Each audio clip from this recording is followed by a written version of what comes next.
Olá, olá, pluralíssimos e pluralíssimas! Hoje traremos para vocês uma dúvida bastante corriqueira, que é a concordância com o verbo ser.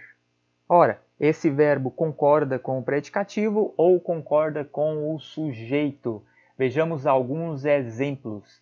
Nem tudo são flores ou nem tudo é flores. Qual a resposta adequada? Exemplo 2. R$ 10 é suficiente ou R$ 10 são o suficiente? Qual a forma adequada de usarmos a concordância?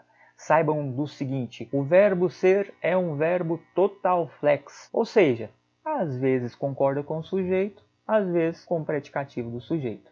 Lembre-se, os senhores, de que o verbo ser é um verbo de ligação, e o verbo de ligação demanda um sujeito e um predicativo do sujeito, que vai funcionar mais ou menos como o complemento, os objetos direto ou indireto de outros verbos, dos verbos significativos. Elemento 2.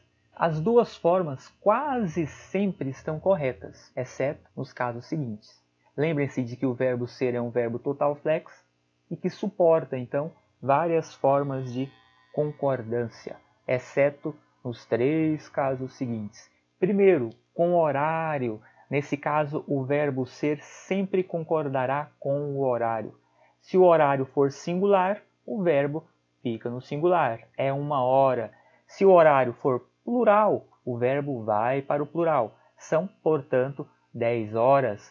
Regra número 2, minha gente. O verbo sempre concorda com o predicativo, desde que o predicativo seja uma das seguintes palavras: pouco, caro, barato e suficiente. Nesses casos, o verbo, portanto, ficará no singular. Então, dizemos sempre: R$ 10 é barato, 2 carros é suficiente. Terceira regra, minha gente, o verbo sempre ficará no singular quando usamos com uma partícula expletiva.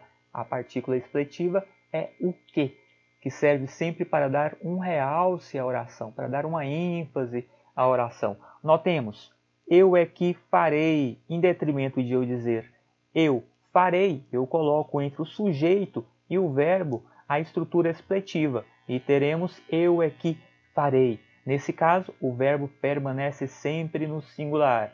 Exemplo número 2. Nós é que faremos. Entre o sujeito nós e o verbo faremos, nós colocamos a estrutura expletiva para dar ênfase. Em vez de eu dizer nós faremos, eu digo nós é que faremos. Temos, portanto, uma ênfase na estrutura, temos uma ênfase na afirmativa. Terceiro exemplo, você é que fará. Em vez de eu dizer você fará, coloco no meio a estrutura expletiva, você é que fará. E o verbo, como sempre, ficará no singular. Beleza, minha gente? Essas foram as dicas da Plural para uso de concordância com o verbo ser. Tem dúvidas? Coloque nos comentários.